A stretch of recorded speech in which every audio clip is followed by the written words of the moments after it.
Olá, estamos começando o Mezuzá Pod, o segundo Mezuzá Podcast, e nós temos, eu e meu amigo Clenilton, temos a honra de receber alguém que eu tenho um grande prazer de conhecer, uma grande admiração por esse homem, pastor Luiz Correia, pastor da Igreja Batista Filadélfia, aqui em Fortaleza. Ele que tem quase 30 anos de ministério pastoral, 26 anos dedicados como pastor titular da Igreja Batista Filadélfia. Né? Ele é formado no seminário do Cariri, Batista do Cariri, aqui no interior do Ceará, e está fazendo pós-graduação, né, em aconselhamento bíblico. Casado, apaixonado por Gláucia Maria, né, casado há 30 anos com Gláucia Maria, pai de Gladys e Mateus, e com muitos netos, e torcendo para vir mais. O homem apaixonado pelos netos. Então, é um grande prazer tê-lo aqui, até porque ele é um homem apaixonado, e essa palavra parece que faz parte da vida dele, apaixonado pela palavra de Deus, que é algo bastante relevante nesses últimos dias, e apaixonado pelo púlpito, pela pregação, e pela Igreja de Cristo. Então, é uma grande honra, pastor, ter o senhor aqui, e podemos bater esse papo, né, descontraído, e de repente que Deus possa nos ajudar a abençoar muitas pessoas no país. Eu que me sinto honrado poder estar aqui com vocês, irmãos, para poder conversar um pouco da história, a história que o Senhor tem feito em minha vida, né, e de uma forma ou de outra abençoar os irmãos através desse podcast. Excelente. Então a gente vai para a vinheta e depois a gente volta conversando aqui com o pastor Luiz Correia.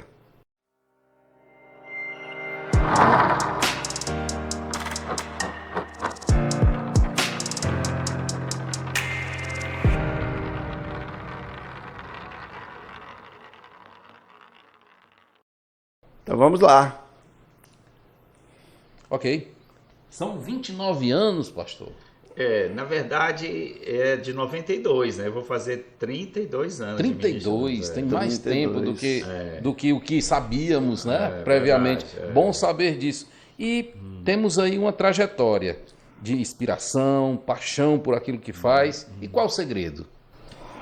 Olha, irmão, boa pergunta, né? Como as perguntas aqui são assim, meio a queima-roupa.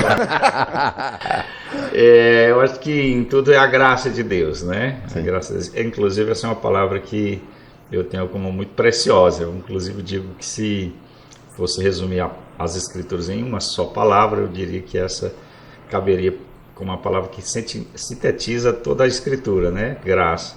Então, eu atribuo a graça de Deus. O Senhor foi misericórdia comigo, me chamando e me capacitando e me sustentando ao longo desses anos para servir a igreja do Senhor, né? Então, talvez o segredo seja esse, né? Essa graça que tomou de conta no meu coração e abundou e tem abundado, e eu sou muito grato por isso, muito mesmo.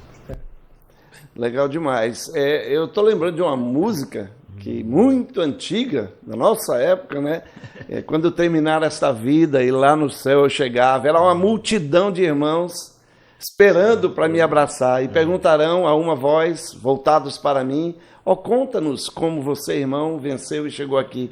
E falarei, cantarei, né? E ele diz, foi graça, né? Foi super abundante graça. Que bom, que verdade. bonito. É do Asaf, né? Essa música aí. É lindíssima essa música, ela toca profundamente. Mesmo, a graça de Deus é que nos sustenta, né? A graça que é disposta a todos nós, né? Aquela graça que Paulo diz, que Deus disse a Paulo, né? Cristo diz, a minha graça te basta. Realmente essa basta e é suficiente assim, para nossas vidas, né? Uhum. Então, graça de estar no ministério e uma graça certamente também de estar casado há tanto tempo, né? 3 décadas, né? Com Gláucia Maria, né? Que conte aí o segredo disso, quando a gente vê tantos casamentos terminando e com tantos problemas. Verdade. Você falou uma palavra aí, Wagner, que falou de paixão. De fato, essa palavra é uma outra palavra ao lado da graça, né? Essa paixão pela igreja, pelo evangelho e pela minha esposa, né? Então eu sou também muito grato, porque foi a graça de Deus. Depois da salvação, e que veio através de Jesus Cristo, certamente a maior bênção que eu tive na minha vida foi a minha esposa, né? Aquela companheira semelhante, né? À igreja, assim como eu tenho 32 anos de ordenação, eu também tenho 32 anos de casamento, de matrimônio. E ela realmente faz toda a diferença, fez e está fazendo, né? Então... É a graça de ter a Gláucia. É verdade. Eu até brinco, às vezes, quando estou cantando aí, a palavra graça, né? A gente canta muito na igreja, eu mudo assim, aqui para nós, Gláucia, né?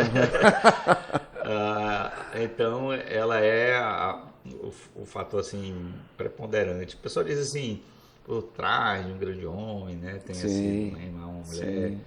Aí, na verdade, é ao lado, na frente, atrás, né, em todos os lugares, porque ela é um esteio, um suporte, e tem compartilhado comigo esse desafio de ministerial, né? Abriu mão também de sua vida, porque se fala, né, da figura do pastor, se reconhece, dá os devidos tributos e tal. E essa pessoa, muitas vezes, é apagada. Inclusive, tem um livro muito interessante que ela leu uma vez, que é A Mulher Sem Nome, né? Que é exatamente essa figura da esposa do pastor, porque a pessoa vai apresentar e diz assim, aqui é o pastor Luiz, aqui é a esposa dele. A mulher do pastor. É a mulher do pastor, né? Então, é a mulher sem nome, né? Assim, acontece. Mas, na verdade, ela tem um nome, tem uma história, e é além de minha esposa, mãe dos meus filhos, a avó dos meus netos, né? E tem sido essa companheira leal, fiel, né? Que Deus me abençoou, né? Ter me dado assim como presente para eu viver essa história assim de vida com ela, né? Marcante. Pastor Luiz Corrêa, são muitos anos de ministério, também de lar, o tempo é coincidente, né? Aí, e já uma trajetória de lá para cá. Se pudesse voltar no tempo e você mesmo dar um conselho ao jovem pastor Luiz Corrêa, qual era o conselho que você tinha para ele? Rapaz, só para você estar me pegando. Né? É uma pergunta. Eu nunca parei para pensar assim, né? Se eu me visse a 32 ou a 36, né? Porque eu fui para o seminário em 89. Pelo chamado, né? Pelo chamado. Então, deixa eu ver aqui. Eu acredito que poderia ter sido, mas assim, né? É difícil a gente imaginar, que a gente olha assim, já com a vivência, e tudo aquilo que eu vivi eu tinha que passar mesmo. Mas durante esse período, eu acho que eu amadureci no sentido de que naquele tempo, na minha juventude, ou no início do ministério, eu era muito, não sei se é a palavra, rigoroso com outros pastores mais velhos do que eu. E era, às vezes, um pouco excessivo assim, na crítica, né? Quando a gente sai do seminário, a gente acha que sabe de tudo. Novas ideias, pensamentos. Vai explodir, vai arrebentar, vai fazer um grande ministério e tal. E essa postura um tanto assoberbada, vamos dizer assim, arrogante. Isso não me escapou do meu coração. Hoje, fazendo um autocrítico, eu vejo que aquela gana, aquela vontade de fazer, estava escondido por trás esse tipo de postura. Então, hoje eu diria isso, né? Baixe a sua bola, seja humilde, não ache que você sabe de tudo, sabe que estudou grego, hebraico, teologia sistemática. Não vá por aí, não entre por esse tipo de postura arrogante. Mantenha-se humilde, aprenda a ouvir, aprenda a escutar. Então eu acho que esse seria um bom conselho, né, de humildade. E humildade não só para quem é jovem, lá nos primórdios do ministério, né, seria o conselho que eu daria, mas para quem também já está no ministério há mais tempo como eu, porque é um risco, né? Constante. Assim como o jovem acha que sabe todas as coisas e já tem toda a resposta e é arrogante, aquele que já viveu e amadureceu como, em parte como eu, também pode cair nesse erro, né? De arrogância, de já sei, já vivi, Sim. já tenho as coisas. As pessoas sabem, por exemplo, que eu tenho desenvolvido muitos novos pastores, né? Esse é um anseio meu.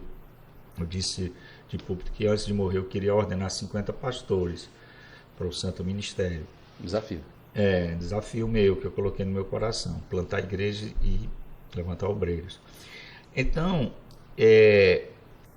vários, o irmão Wagner sabe disso, né, que tem pastores novos. Então, muitas pessoas chegam para mim e aí dizem assim, Deus, deve ser maravilhoso estar ao lado, como esses jovens pastores aprendendo com o Senhor, né, e tal.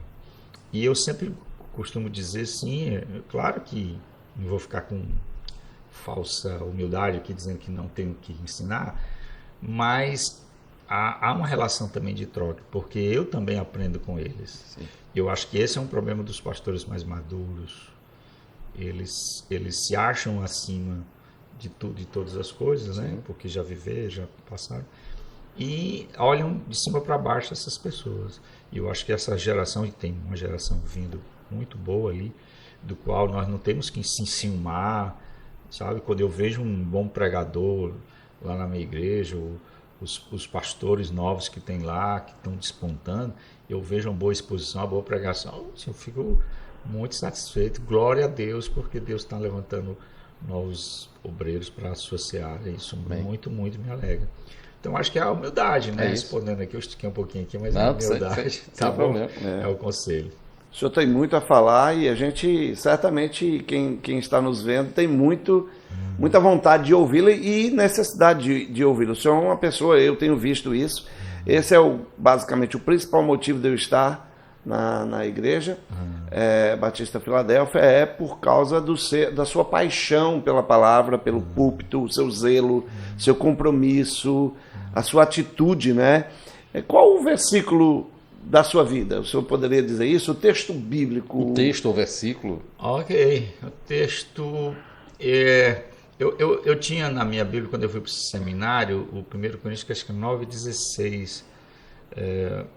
Como é que começa? A gente vai dar uma edição aí. Né? Se proclamo, se prego, se anuncio o evangelho, não tenho que me gloriar, porque sobre mim pesa essa obrigação, porque ai de mim se não pregar o evangelho. Então eu tinha esse versículo como guia, né? Também gosto de Isaías 41:10, que não temas porque eu sou contigo, não te assombres porque eu sou teu Deus, eu te sustento, eu te seguro com a minha destra fiel. Então são os dois textos do Antigo e Novo Testamento que trazem esse suporte, esse conforto para a minha vida, como um guia, né, para a minha vida. Eu gosto tanto de Isaías como de Paulo ali, né? Muito bem. Pastor, existe, você detecta nesse momento algum grande desafio para a sua vida como pastor diante do que nós estamos vivendo, a atual conjuntura, mundo mal, mas tem algo algum desafio especial que você está vendo, ou mais de um até, pode ser também, se você tiver algo aí no seu radar, conta para nós. Ok. Eu acho que existe, sempre geração vai, geração vem, né? Os desafios, de uma certa forma, vão ser os mesmos, né? Eu acho que alguns vão se manifestar de uma forma muito maior, assim, intensidade, mas os desafios de pregar o evangelho em todas as épocas vão ser o mesmo, mas especialmente na nossa época que você está se referindo, talvez eu pense aqui da questão de ser fiel e a confiança na exposição das Escrituras. Esse foi uma coisa que um esteio no meu ministério de crer que a simples exposição das Escrituras, e particularmente a minha característica, o Wagner sabe, é a exposição seriada, né, de livros. É o chamado, talvez, do pastor, a confiança nisso. E eu, ao longo desses 32 anos, mantive essa visão, desde essa herança que eu recebi do Cariri, né? Especialmente do pastor Almir Marculino, que foi meu professor, onde eu percebi que essa seria um valor, uma bandeira minha. E ao longo de todos esses anos eu tenho ficado firme nisso, de que prega a palavra, quer seja oportuno, quer não, exorta, seja fiel, se entregue nas Escrituras. Então, esse é um desafio, né, do pregador, porque haverá uma tentação muito grande de você querer dar seu jeito, principalmente quando os resultados não vêm, né? Você chega um momento, poxa, eu estou pregando e de repente aquilo que eu gostaria de acontecer não tá. Será dá um jeitinho, vamos fazer alguma coisa assim. Sim. Então esse é um desafio de se manter fiel à pregação das Escrituras Sagradas, à exposição, que eu acho que o púlpito, eu vou falar alguma coisa aqui puxando sardinha para o meu lado, né? O púlpito governa o mundo, né? Então, quando o púlpito é sadio, quando Deus fala, né, através do púlpito, ele está abençoando a igreja, está abençoando o mundo, né? A verdade dele está sendo proclamada, porque a esperança para o Brasil, para o mundo, é a igreja, tá certo? Não, pastor, não é a igreja está... Eu creio ainda, né?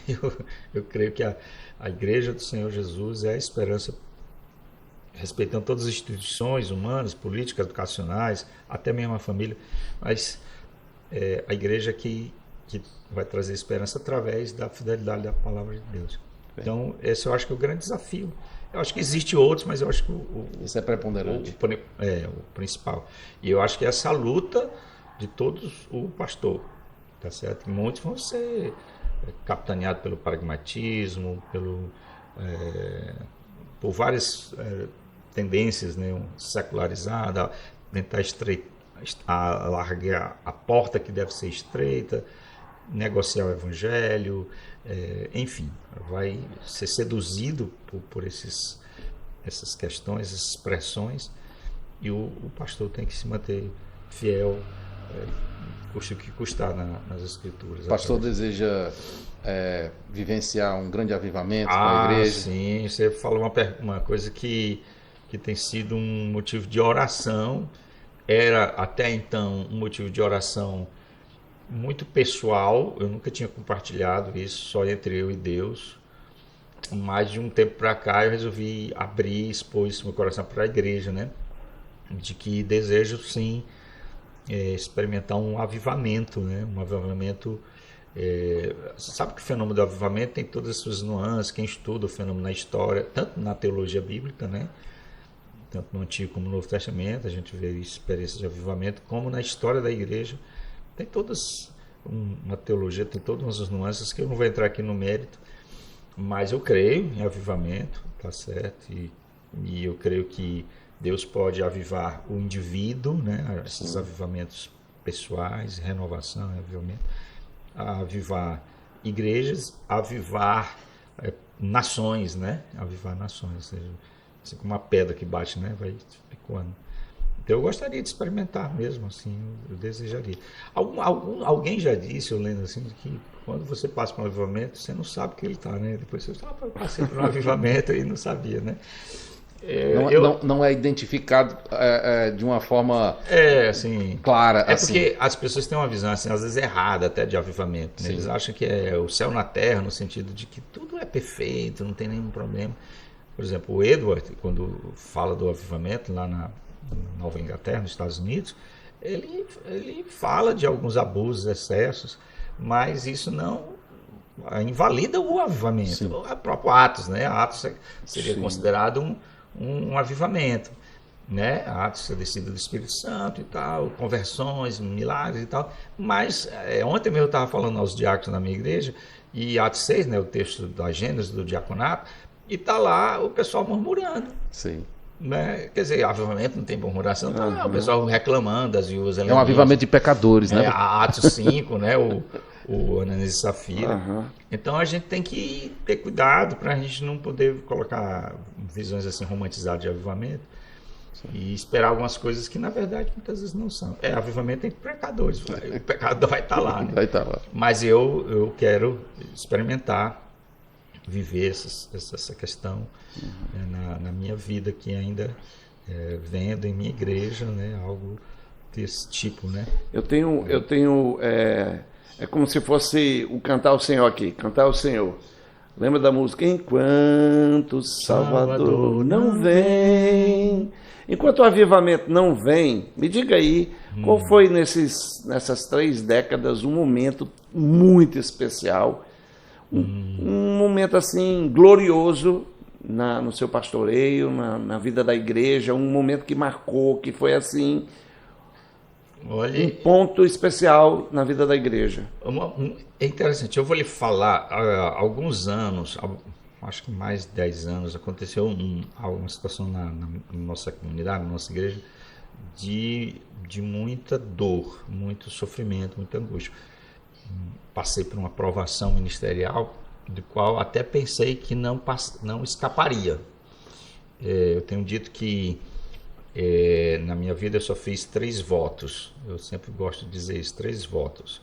O primeiro voto foi ser pastor, entregar minha vida ao ministério, me consagrar e pregar o evangelho fielmente. Isso é um compromisso, um voto que eu fiz. O segundo foi com a minha esposa, né? Que está aqui o símbolo desse voto. Quase concomitante ao ministério. Casei e fiz um voto com ela de amá-la, de ser fiel, de amar como Cristo, né?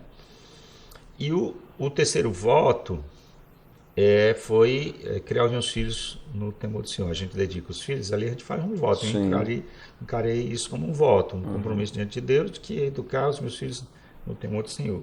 Desses 3 votos, apenas o primeiro que eu citei, de pregar, de ser pastor, eu pensei em quebrar. Foi exatamente nessa época, né? Assim, acho que a minha vida pastoral está chegando ao fim aqui. Não era problemas morais, assim, porque geralmente já pensa, adulterou, fez algum pecado. Não era isso, né? Era um problema que eu me vi e não conseguia resolver, ou não naquele momento. Depois a coisa, graças a Deus, se tornou mais clara, a gente deu prosseguimento. Logo depois desse momento, a igreja passou por esse momento, perdemos uma membresia, uma parte da membresia significativa. Eu fiquei muito entristecido, muito abatido.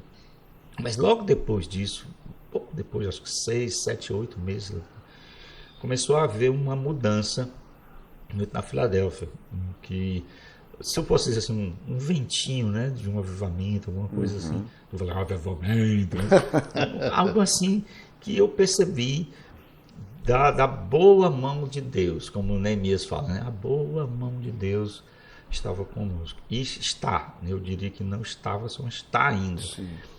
Então, a partir daí, dessa guinada, eu acho que Deus permitiu, na sua soberania, a gente passar por isso. E após isso, eu tenho visto, já há mais de 10, 12, 15 anos isso aconteceu, acho que mais ou menos isso, uma mudança no meu ministério, na minha vida, na vida da igreja, frutos, conversões, crescimento, avanço, levantamento de obreiros. É impressionante o que acontece na Filadélfia. Exatamente. Quem está lá sabe disso. Quem está vivendo lá na Filadélfia percebe disso, é notório. Sim. Não tem como. E quando você compara com outras, quando a gente vê o que acontece nas outras, a dificuldade que tem de um crescimento, e a Filadélfia realmente impressiona. Eu, quando cheguei lá, fiquei impressionado. É algo assim natural, a gente não tem apelos emocionais, mas há conversões. Frequentemente todos os anos temos batismos, né?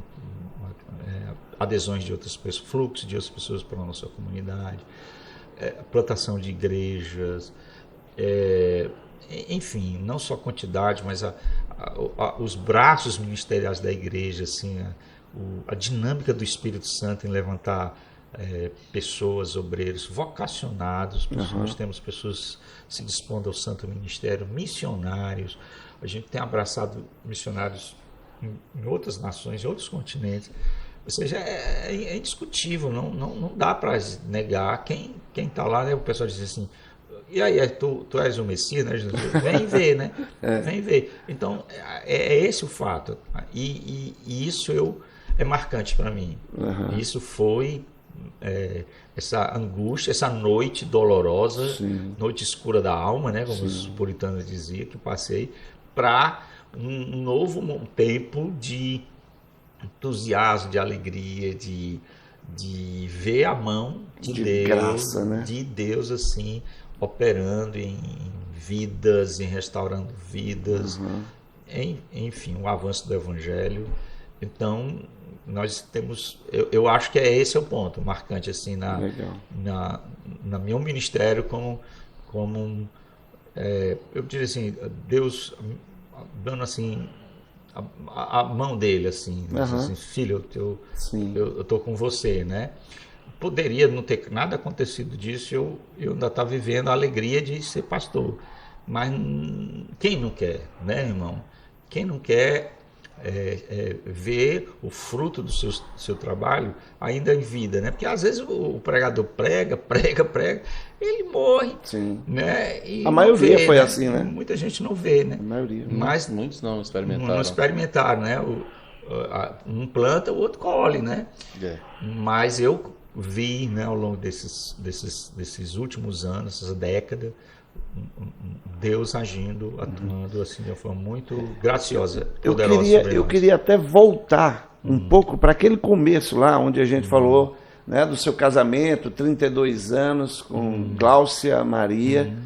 E uma coisa que eu percebo é que muitas vezes quando o jovem pastor é convidado para estar no ministério, numa igreja, os líderes dessa igreja focam muito na qualidade do estudo dele, onde foi que ele fez seminário, qual é a força retórica dele. Vem algumas coisas que eu tenho um certo ou muito receio, né? Eu acho que, antes de tudo, como Paulo vai dizer a Timóteo, deveria ser considerado bastante o amor desse homem pela sua família.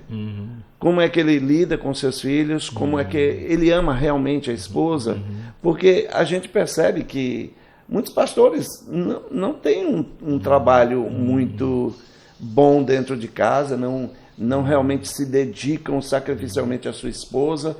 O Paul Washer vai dizer que quando o homem chegar no céu, ele não vai falar nada, Deus vai apenas olhar para a esposa dele e dar o veredito, se ele foi um bom homem de Deus, né? Porque é o ministério principal. Então, voltando lá, até por essa paixão que o senhor tem com a sua família, né? Com seus netos, com seus filhos, com sua esposa, queria que o senhor contasse uma história engraçada aí do seu casamento, talvez lá no começo, ou agora. Eu sei que o senhor gosta muito de passeia muito, deve ter muita história aí. Muita história. Mas pegando só o que você está falando, eu concordo, sabe? Eu concordo com a sua ideia aí de que hoje a gente muitas vezes vive o desequilíbrio, né? Sim. Os extremos, assim, de uma... Às vezes uma turma despreza a teologia, a gente chama assim, o anti-intelectualismo, anti-conhecer, né, aquele jargão, a letra mata, essa coisa furada aí. Então, e valoriza a experiência, essas questões mais místicas e tal. Então, tem uma parte do evangelicalismo que vai por esses tempos, e existe o outro que defende mais esse aspecto acadêmico, teológico, e para esse outro lado. Eu acho que nada de extremos. É claro que Deus não abençoa a burrice, não tem um troféu para a burrice, mas que há um equilíbrio, né?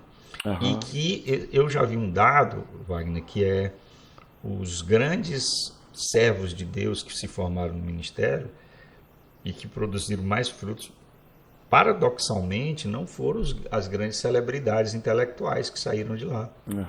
Entendeu? Foram os mais simples. Talvez essa postura de reconhecer suas limitações fez com que eles pudessem ser mais humildes diante de Deus, mais cheios do Espírito. Quando eu sou fraco, aí é que eu sou forte. Mais usados e mais ousados pelo Senhor. Isso é fato, né? Isso é fato. A soberba parece a urina, né? Sim. Então, esse é um ponto, né? Sim. Agora, voltando à sua pergunta sobre a questão alguma coisa engraçada aí da família, né? Uma história pitoresca. Olha, vocês me pegam assim, se tivesse me preparado antes para eu trazer assim. A queima-roupa, às vezes tem 10 histórias, mas dá um branco assim. Vou pegar um recorte talvez do passado, não sei se é pitoresca, né? O meu início é de família ou é de igreja? Qual é da sua esposa, o senhor família, como marido... É de casa. Casal, Rapaz, eu ia falar de uma coisa que não tem... Bom, eu talvez vou contar uma coisa do meu lar aqui, né? Do nosso lar. Eu, quando fui para João Pessoa, assim me informei, vem aí, é isso que está vindo na mente, eu vou contar. Se você vir, você faz a edição e tira. Quando eu fui lá para João Pessoa, aceitei o convite para ser pastor lá da Igreja Batista Emanuel, foi a minha primeira igreja, né, como pastor. Ao assumir essa igreja, com suas dificuldades, é uma igreja ainda em implantação, tinha muita dificuldade financeira, tá certo? Eu passei por alguns apertos financeiros. A igreja, por mais que tinha boa vontade e quisesse ser fiel, né? Ela realmente faltava os recursos, assim, de tal forma que eu e ela, a gente teve que dar o jeito, né? Porque a minha filha chegou logo cedo, assim, com pouco tempo de casado, e a gente já programou ter logo o nosso filho. Então, a Gladys já veio, então é uma boca, né? Tem que dar um jeito, né? Não importa a igreja, importa, assim, não vou jogar a responsabilidade em cima da igreja, eu tenho que aceitar a responsabilidade, porque eu sou pai, que eu vou ter que dar conta, né? E a gente fez muitas coisas engraçadas nesse processo para levantar recursos para a gente poder criar os nossos filhos. Então a gente fez pizza, né? Eu fiz um negócio de pizza, tentava fazer pizza. O senhor sabe fazer pizza? Meu irmão, não. Não deu para definir lá, como um talento, não, né, pastor? Eu fazia lá e botava a placa, pintava pizza aqui, mas eram horrorosas as pizzas. Mesmo? Eram os irmãos que compravam com consideração? Eu acho que sim, os vizinhos, né? E depois, não dando pizza futuro nenhum, né? A gente fez sorvete, nega, vamos tentar aqui, não deu certo. Não era Didi, não, né? Não, era sorvete, né? A gente comprava, mostava, olhava a receita e tal. Novamente... Também não estava muito bom, não. Horroroso o sorvete aqui, né? Então, eu me lembro dessas questões, né? Da gente acabando fazendo essas coisas. E é tão legal porque eu fazia com ela, né? E botava lá para vender, não tinha muito resultado, assim, de uma forma financeira para a gente poder manter. Mas foi isso que aconteceu e eu sou grato, né? Descobri que eu não nasci para ser pizzaiolo e nem sorveteiro. E falando nessas questões, talentos, bom, que bom que o senhor não desistiu, que bom que atendeu o chamado de Deus, cada homem de Deus tem uma história, mas você tem talentos. E se pudéssemos olhar os talentos para o lado das profissões, de repente você teria sido o quê? Se não pastor, qual que seria aí a profissão? Quando eu me formei na escola técnica, né?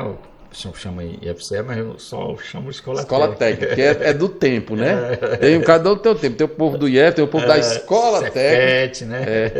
Tem outro nome anterior aí que meu pai fala, mas eu não lembro não qual é. Pois é, eu me formei lá no final da década, meados da década de 80, na Escola Técnica Federal de Ceará, para o curso de eletrotécnica, né? Eletrotécnica.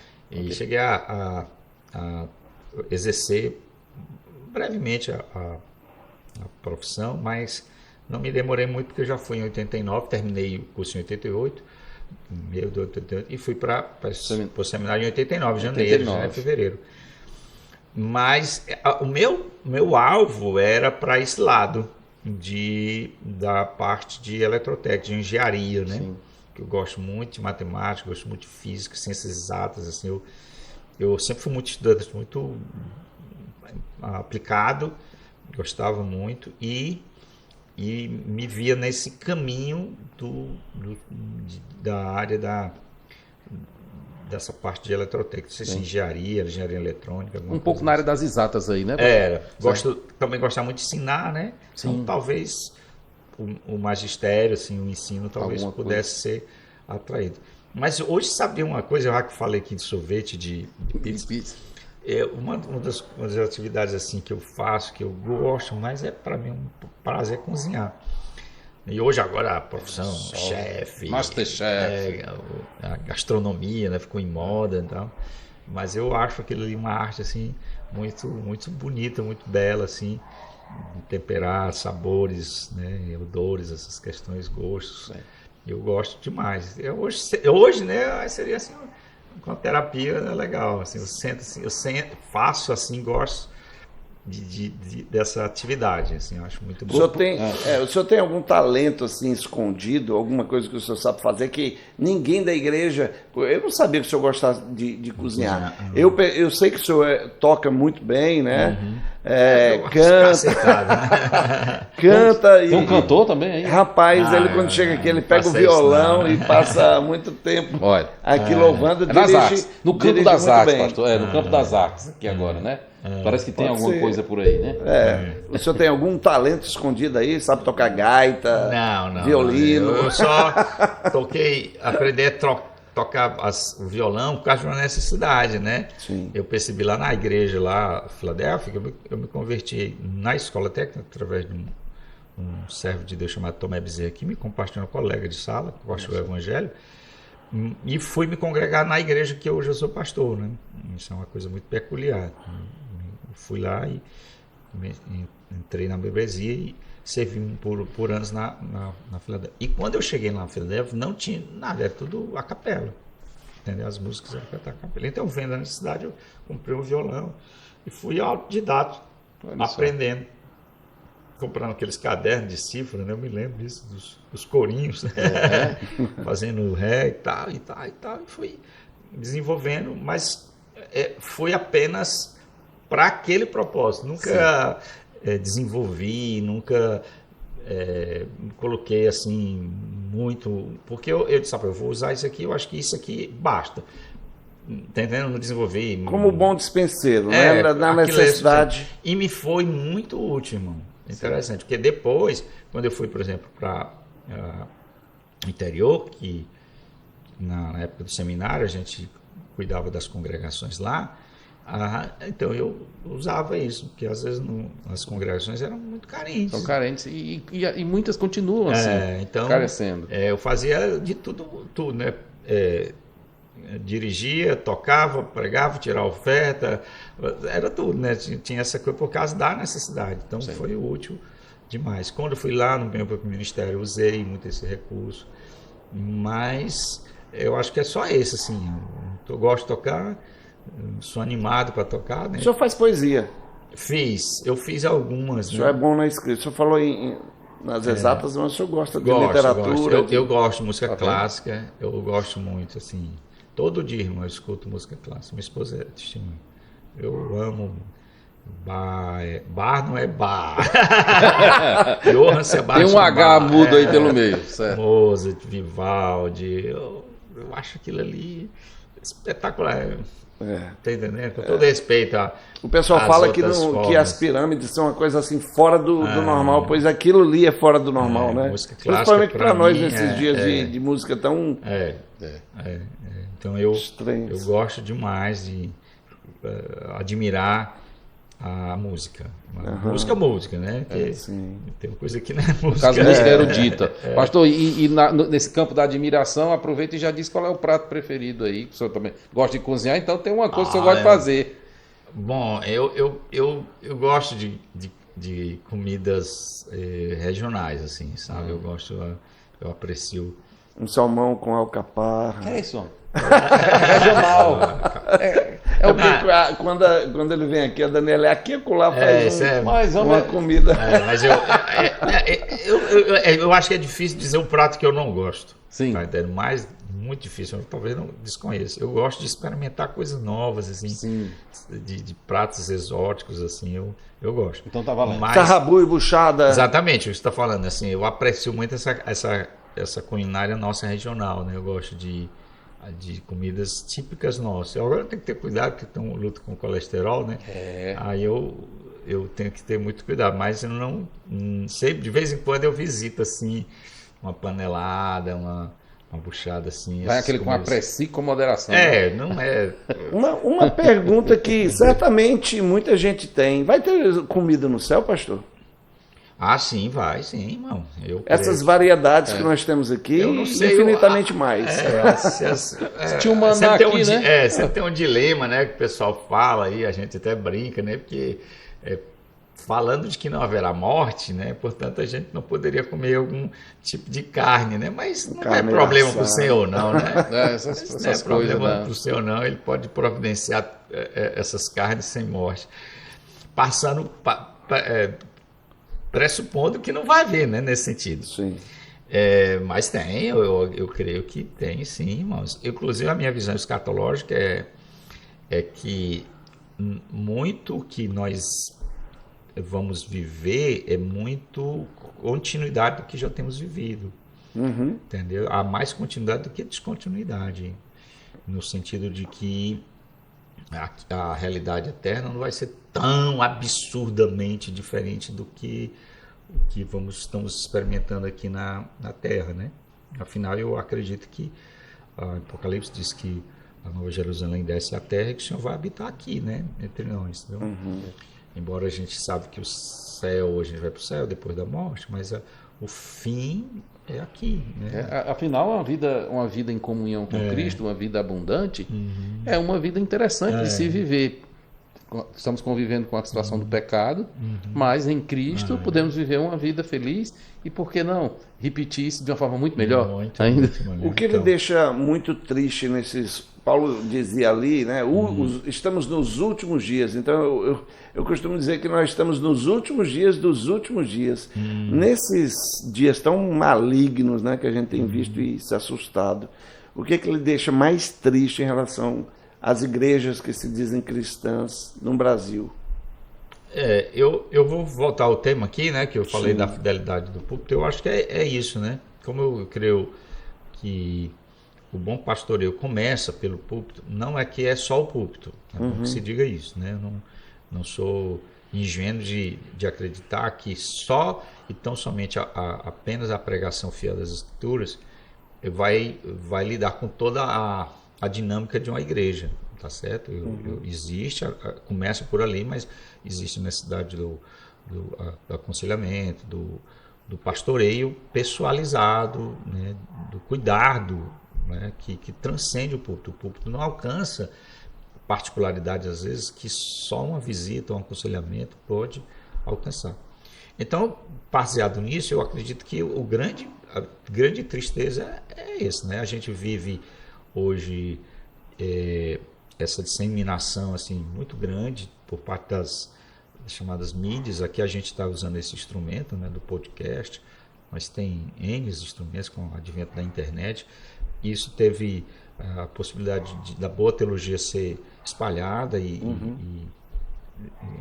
alcançar pessoas que não tinham tão acesso, mas em contrapartida a gente também vê e tem sido testemunho de muita coisa ruim, né?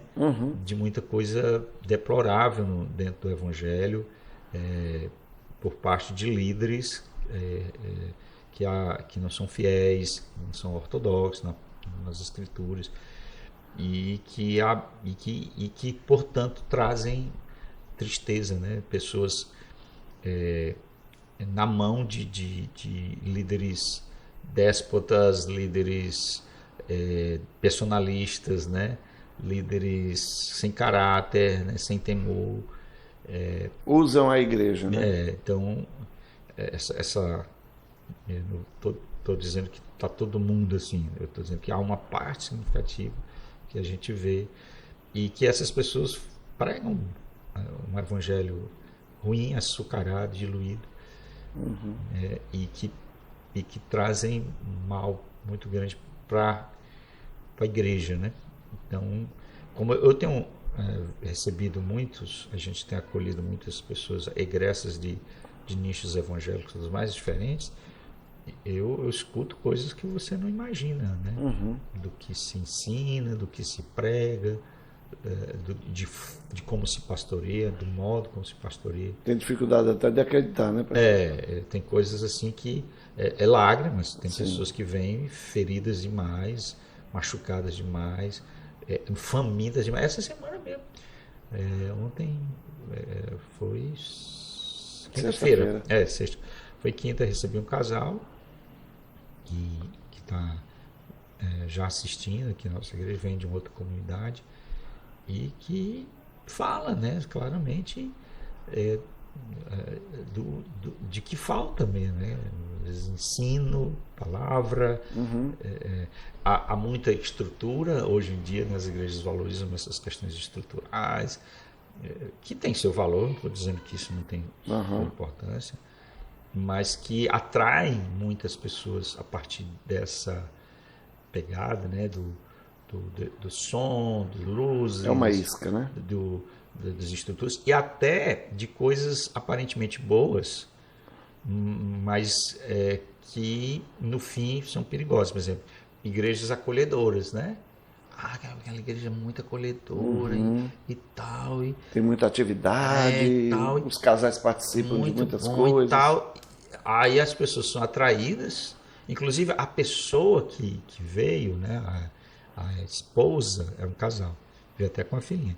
A esposa falou exatamente desse elemento, assim, de relacionamentos, de vínculos, né? Que não estou dizendo que isso não tem valor. Existem muitas igrejas ortodoxas de púlpitos zelosos, mas que ambientes cáusticos, ambientes não acolhedores. Assim, a pessoa entra na igreja e não sabe nem, tá entendendo? É mal recebidas e tal. Mas o contrário, né, de você ter uma igreja acolhedora e tal, mas aí você vem acolhido, se predispõe, e quando você vai ver, o ensino é ruim, algo que não é honesto com as escrituras e acaba matando, né, a fé da pessoa ou destruindo mesmo as pessoas. Então isso é muito sério, irmãos, muito sério. É tão sério que essas pessoas, segundo Tiago, vão receber maior juízo, né? Muito maior juízo. O peso que está sobre um líder, um pastor, as pessoas têm uma confiança, né? Têm um respeito, dão a sua confiabilidade, dão um crédito, né? E muitas vezes essas pessoas podem usar, e muitas vezes, algumas vezes usam, isso de uma forma desonesta, para se aproveitar dessas pessoas para os seus fins pessoais, para se locupletar, para se... nada tão longe disso da imagem do Evangelho. Eu terminei a exposição de 2 Coríntios, eu disse quando eu terminei, como essa carta fez impacto na minha vida. Eu não esperava, assim, quando a gente estuda uma carta para expor e pregar, né, a gente pensa isso vai ser uma bênção para a vida da igreja, isso vai abençoar os irmãos e de fato eu creio que abençoou. Sim. Mas talvez das cartas que eu preguei nos últimos anos, não foi ela que mais me impactou. E eu fui simplesmente humilhado, fui confrontado no meu coração de pastor com o coração de Paulo como pastor, né? Que homem, a gente precisa parar e ver esse coração. Sim, a gente precisa disso. Né? É impressionante. Pastor, na nossa trajetória aqui de hoje, né, eu já pude observar que nós falamos sobre... teve um ponto das lideranças, 50 lideranças, que o senhor quer ver acontecer pela graça de Deus. Passamos já pela questão da igreja, o avivamento. passamos agora também por questões que lidam com o coração de pessoas. Então, fizemos aqui um apanhado, passamos pelos vários aspectos. Bom, eu queria que o senhor deixasse aqui o alcance desse podcast, do nosso momento aqui, pelo mundo, e pelo Brasil e pelo mundo. E isso aqui é um momento para também registrar um desejo, um conselho. Então, também tem ali pessoas que são líderes, que estão em formação, estão nos vendo, tem membros de igreja, muitos sofridos, tem também pessoas que estão em igrejas que precisam e desejam também passar por um avivamento. Dê seus conselhos aqui para todas essas pessoas, tanto para as igrejas, para os que estão em formação, para as pessoas que estão aí aprendendo a palavra de Deus e às vezes também não estão tendo a oportunidade de estar provando de uma palavra às vezes saudável, enfim, deixe para elas, para todos esses grupos, os seus conselhos aqui, ou um conselho, um desejo, enfim. 2 horas aí. 2 horas de pregação agora para fechar. Vamos fechar ainda, tá cedo. Irmão, assim, eu creio que, vamos lá, tentar aqui ver se eu consigo juntar essas pontas aí, né? Eu creio que as pessoas que, vamos lá, os que estão começando, né? Os jovens pastores, que eu já dei esse conselho, reafirmo, sejam humildes, procurem ter paciência, né? As coisas não acontecem assim tão de uma forma imediata. Eu sempre acreditava, assim, ingenuamente, assim, que, eu vou pregar aqui e pronto, né? Não tem como dar errado e tal, e já contava assim com os resultados, assim, e esperava que as coisas acontecessem assim de uma forma muito rápida. Então, tenha paciência, escute os mais velhos, procure ser tutoriado. Essa semana eu fiquei surpreso que eu não sou muito de mídia, assim, eu não tenho muito participação, não tenho muito jeito, assim, Nem nós, né, Clemente? Nós estamos lutando aqui. Mas é porque eu gosto muito, nada contra, tá entendendo? Eu acho que isso é um instrumento abençoador de Deus, Deus tem usado isso aqui. Mas eu sou mais raiz, eu gosto mais de o real do que o virtual, tal. Mas, surpreendentemente, um jovem do Rio de Janeiro entrou em contato comigo, falando que estava acompanhando o meu ministério. Eu achei estranho, assim, por algum tempo, e ele tinha visto a mim como referência, queria que eu desse algum tipo de suporte, de ajuda, porque ele também está considerando o ministério e tal. E eu fiquei surpreso do Rio de Janeiro, assim. E eu dei o meu contato para ele, né? Eu não tenho muito tempo, né? Assim, eu já tenho uma soberbada de responsabilidade, mas eu me vi nele, porque uma fase da minha vida eu fiz isso com Nicodemos. Engraçado, foram 2 homens que eu tive contato via e-mail, né, na época, foi Nicodemos e o Russell Shedd, quando eu passava situações, porque a minha igreja não tinha, ela passou uma situação peculiar, de instrumento, e foi separada da sua denominação de origem, né? Sim. E eu não fui mais para nenhuma denominação, eu preferi optar por andar, não vou dizer isolado, mas não denominacionalmente independente. E quando eu me via em situações, eu corri pro Russell Shedd, né? Russell Shedd. E por Nicodemos. E até hoje, do Nicodemos, ainda até hoje eu tenho um e-mail guardado. Augusto Nicodemos. E de um problema que eu passei, pedi conselho para ele, porque eu me via simplesmente onde eu recorro, né? Não tinha mais os contatos com aqueles pastores da denominação, mas fui procurar com quem eu poderia ouvir. Então, procure um tutor, né? O pastor mais novo, está começando, não ande só, né? Não faça essa bobagem, é melhor ser 2 do que 1, e esse texto não fala de casamento, né? Fala como consequência, né? Fala de relacionamento. Então, é isso. Sobre os membros de uma igreja geral, né? Eu digo assim, novamente, como o púlpito para mim é muito importante, avalie o seu pastor, né? Não avalie com crítica, assim, mas porque existe aqui uma percepção muito honesta. Existe aquele pastor que tem suas limitações, mas ele é fiel. Não é um exegeta, não é um um expert, assim, não é Augusto Nicodemos, não é uma pessoa assim, um pai assim, na prédica, mas é um homem fiel, piedoso.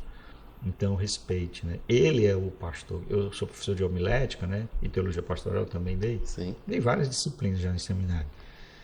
E eu sempre digo isso, né? Que a gente admira e tem que admirar os pastores mais antigos, os de renome, que têm seu valor, mas quem é pastor, que deve ser respeitado, amado, e que pastoreia a sua vida, e quem vai dar conta de sua vida, não é Piper, não é Augusto Nicodemo, não é Hernando Dias Lopes, não é esses nomes de renomes, né? A quem eu respeito, mas é esse pastor lá, que é fiel, que é honesto, que labuta, que zela. Então, respeite seu pastor, tenha paciência. Agora, claro, quando eu digo respeito seu pastor, no sentido de não ser ingênuo também, né?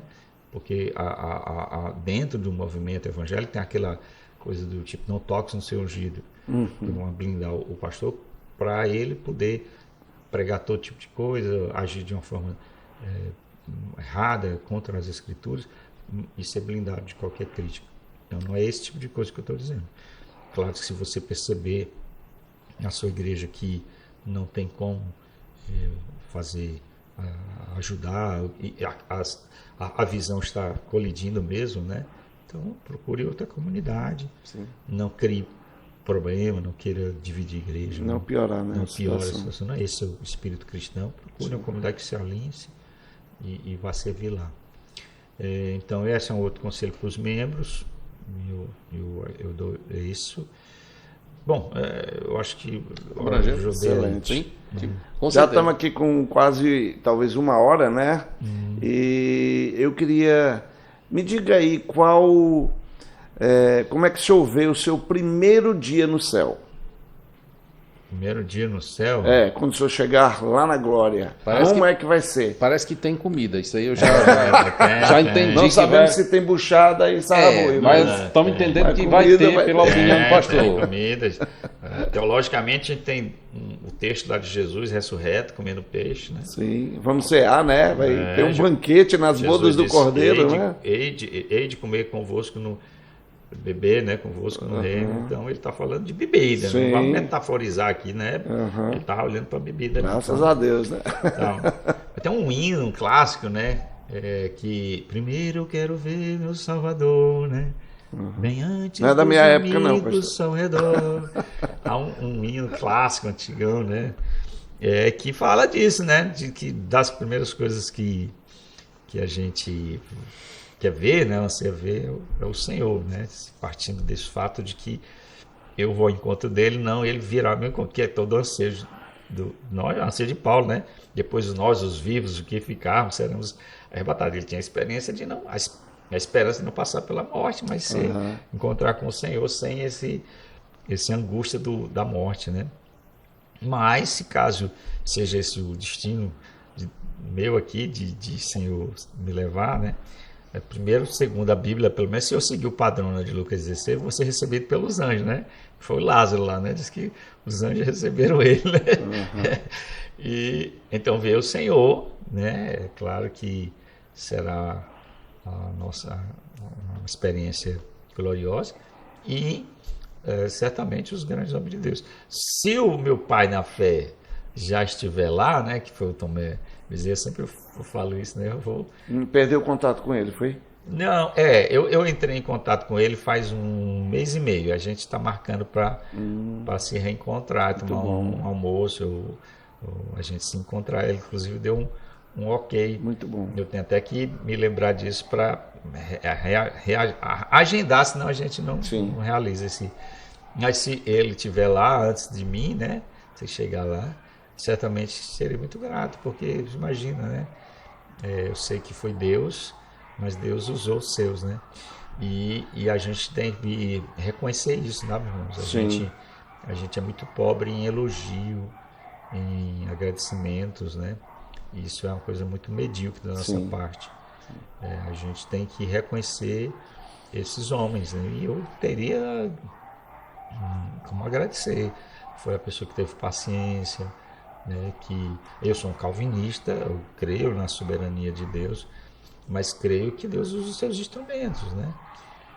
Então foi da vontade de Deus usá-lo, mas foi um meio que Deus usou e Deus usou ele se dispôs como instrumento pelo caráter dele, pela piedade dele, pela fidelidade dele, pelo conhecimento dele, tudo isso, fruto de uma vida que, de repente, se preocupou comigo, né?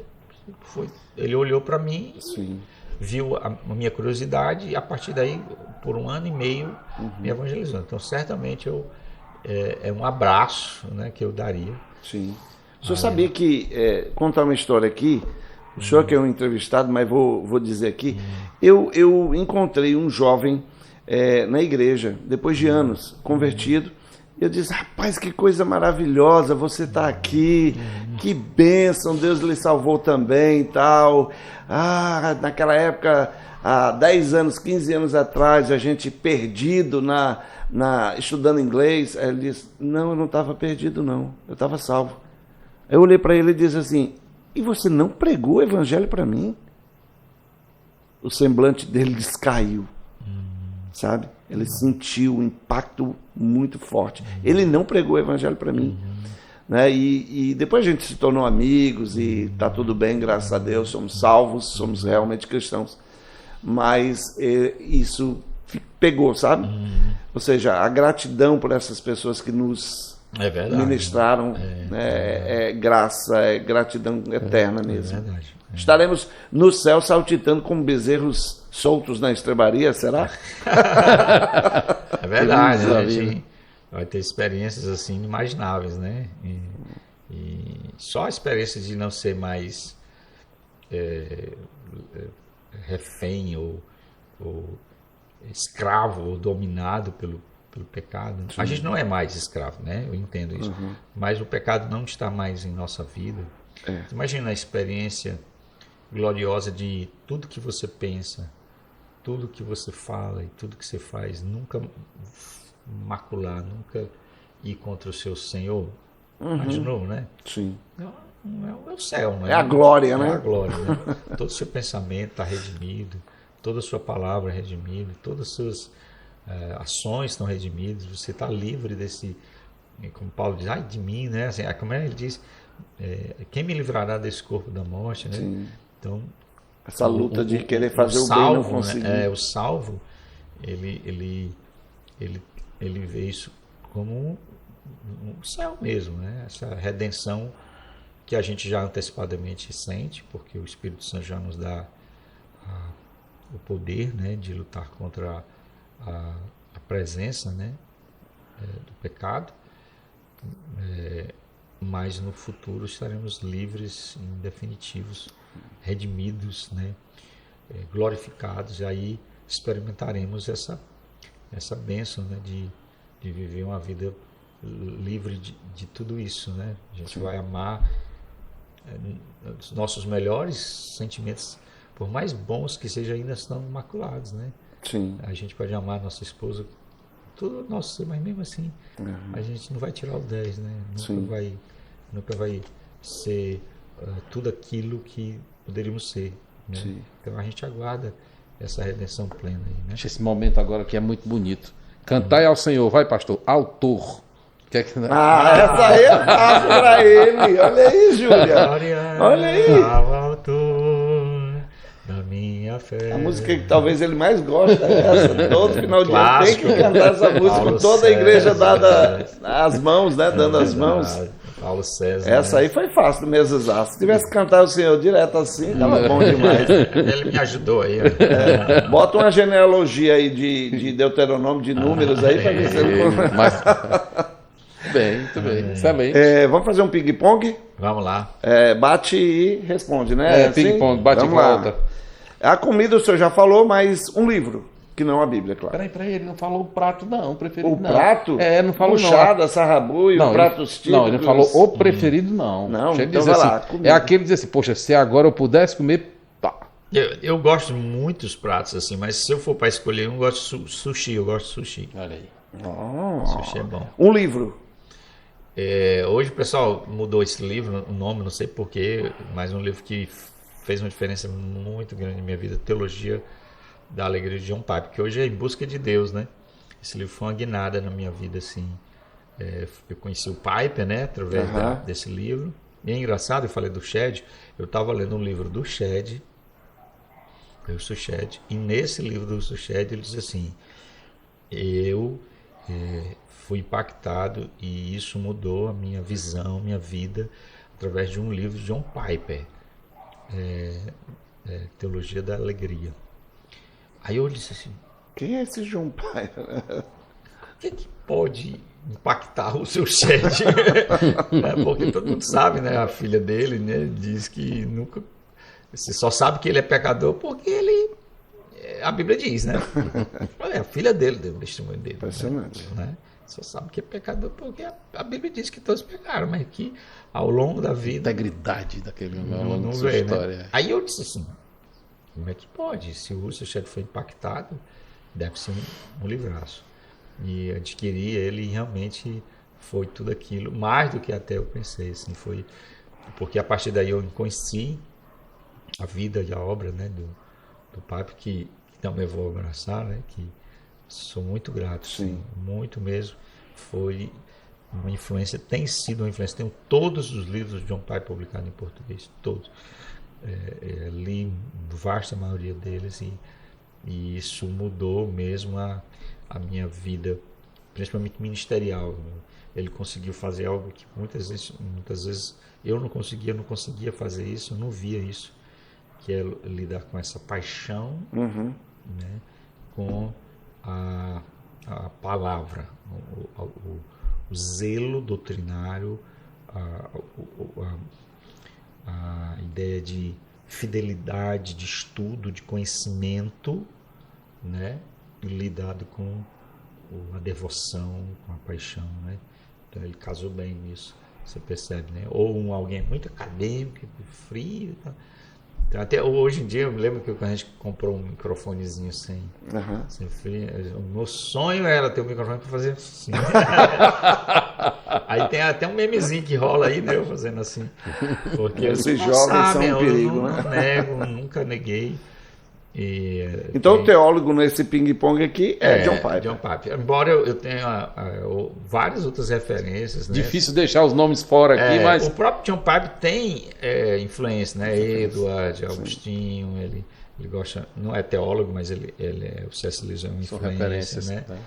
Não é um teólogo no sentido catedrático. Todo mundo tem ele é um literário, mas a principal influência pro Edward, o Piper é o Edward, né? Mas tem aqui, além do Piper, tem outros, mas o Piper para mim também é uma referência em teologia. Um hobby. Olha, pescar. Amo pescar. Legal. Amo pescar. De pesca e pague ou beira de praia? Não, pesca e pague tem graça não, né? Covardia ali, ó. Não é Tu pescaria, também é da não. pescaria, né? Sou, olha aí. Qualquer dia nós vamos. É covardia. Eu gosto de pescar do hobby amador, né? Não é profissional. Assim, Mulinete, lançar na beira da praia, aquela onda, não sabe se é um bagre ou se é um barbudo lá e tal. Eu gosto demais. Eu fazia um bocado de tempo. Agora nessas férias eu pesquei alguma coisa, porque um peixezinho, um salimazinho ali, eu até comi, porque eu não gosto de tirar sem comer, né? Aí se é pequeno demais eu devolvo. Então, essa aqui eu vou levar. Um livro da Bíblia. Um livro da Bíblia, Filipenses é meu livro preferido, embora existam cartas mais corpadas, romanas, Efésios, mas Filipenses foi o livro que, quando eu li as escrituras, foi assim que me feriu, assim, me apaixonou, né, pela mensagem, né, de Filipenses. Mas por fim, um time. Ceará Sporting Clube. É uma paixão que meu pai me passou, né? Esse foi que era herança de pai. Eu me lembro assim com saudosismo, meu pai botando no cangote na década de 70, me levando para o Castelão ainda incompleto. O senhor viu o Catinha encalcando? Era assim que falava? Encalca, Catinha, encalca. Eu lembro dessa época. Calca, vozão, calca. Então eu aprendi a gostar de futebol, né, por causa do meu pai.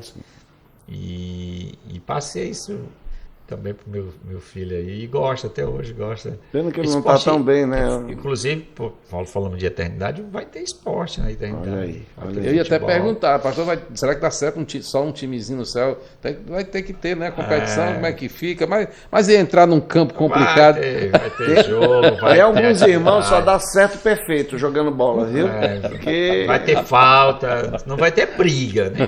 Vai ter falta. falta. Tá tudo bem. pastor, foi uma honra, foi um prazer, foi uma alegria ter o senhor aqui. Né? O senhor é uma pessoa muito especial para mim, a quem eu considero e admiro bastante, que tem me edificado, tem edificado minha família e centenas de pessoas. E certamente isso vai chegar para algumas pessoas, né? Centenas de pessoas, talvez, milhares, quem sabe, e certamente o senhor vai colocar o seu coração através das palavras benditas que o senhor aqui nos ajudou para muita gente. Que Deus abençoe você, o senhor, sua família, e muito obrigado. Obrigado, pastor, pela sua participação. Ok. E eu vou perguntar, qual o seu jogo de tabuleiro preferido sem pescar? Mezuzá! Mezuzá! Eu que agradeço, assim, foi uma tarde agradabilíssima com vocês, assim, muito edificante, perguntas, assim, instigantes que me mexeram, assim, a gente revisitar o passado, falar do tempo passado e do presente também, né, dos desafios. E o meu sentimento é interessante, né? Eu me sinto igual o Caleb, né? Assim, tenho 56 anos, 32 de ministério, e já me perguntaram, pastor, você já acha que vai... Rapaz, como é que foi? Alguém me fez a pergunta, você já acha que já vai dar um freio? Eu disse, rapaz, eu estou muito... Alguém perguntou assim, foi um filho de um pastor, o senhor deve estar cansado já, né? Já está assim, quase 32 anos de Então, ministério. ele me fez essa pergunta, inclusive eu disse isso no púlpito, né?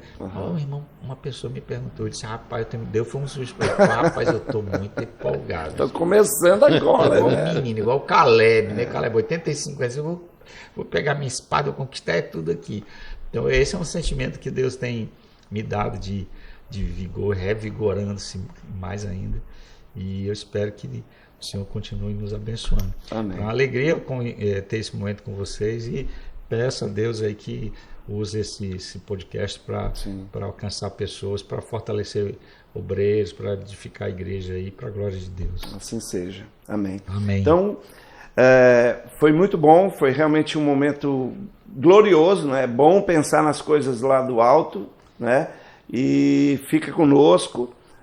Deixa aí o seu like, né? É importante para que mais pessoas possam ver, e compartilha também para que seus parentes, seus vizinhos, seus amigos possam conhecer esse homem de Deus que nós conhecemos e temos o prazer de estar com ele. Então, que Deus abençoe você e até a próxima. Até a próxima. Até a próxima. Deus abençoe.